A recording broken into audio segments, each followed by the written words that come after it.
There it is, the table of time, another great exercise. This is in Joe Morello's book. Great exercise for, I think, checking in with your hands to see where you're at. In his book, he says to start the exercise at 53, and that with practice you should be able to get it to 100. That was 60.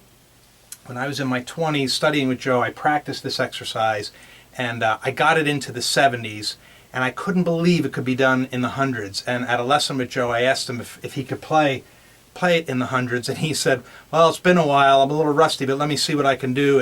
And he did it at 100. I saw him do it, so it can be done. Of course, he was the greatest. But here's what the exercise is. It's one measure each down the table of time. So it's a measure of quarter notes, one note per beat, then a measure of eighth notes, 2 notes per beat, measure of triplets, 3 notes per beat, measure of sixteenths, 4 notes per beat, measure of 5 tuplets, 5 notes per beat, then 6 tuplets, 7 tuplets, 30-second notes, or I guess you could think of them as 8 tuplets, but most of us would call them 30-second notes. Then 9 tuplets.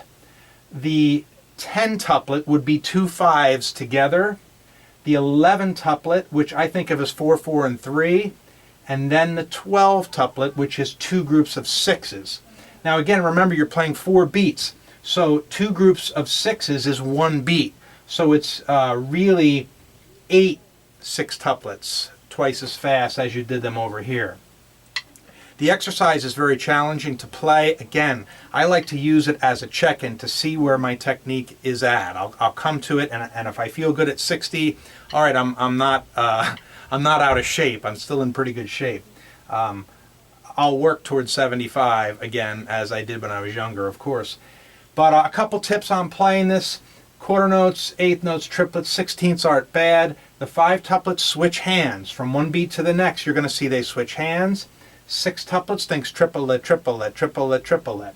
7s are going to switch hands. 8s thinks one-ienda, endienda, one-ienda, endienda, one-ienda, endienda. The 9s are best felt as an eighth note triplet in triplets. Triplet, triplet, triplet. That will help you play that. The 10s are easiest felt as 2 5s on the 1 in the end.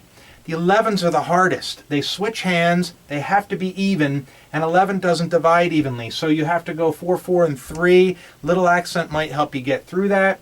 And of course the 12s aren't hard to play mentally, but by the time you get through all this and get to the 12s, you're going to be so tired, the 12s are going to be physically challenging to get through. Good luck with it. It's a great exercise.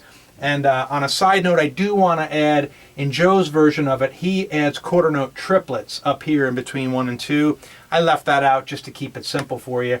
There's the exercise. Great exercise for working on technique. You can do it from the wrist, from the fingers, whatever technique you use, apply it to this. Maybe you'll use several techniques throughout it to get faster, whatever it takes. Good luck, great exercise. Check it out.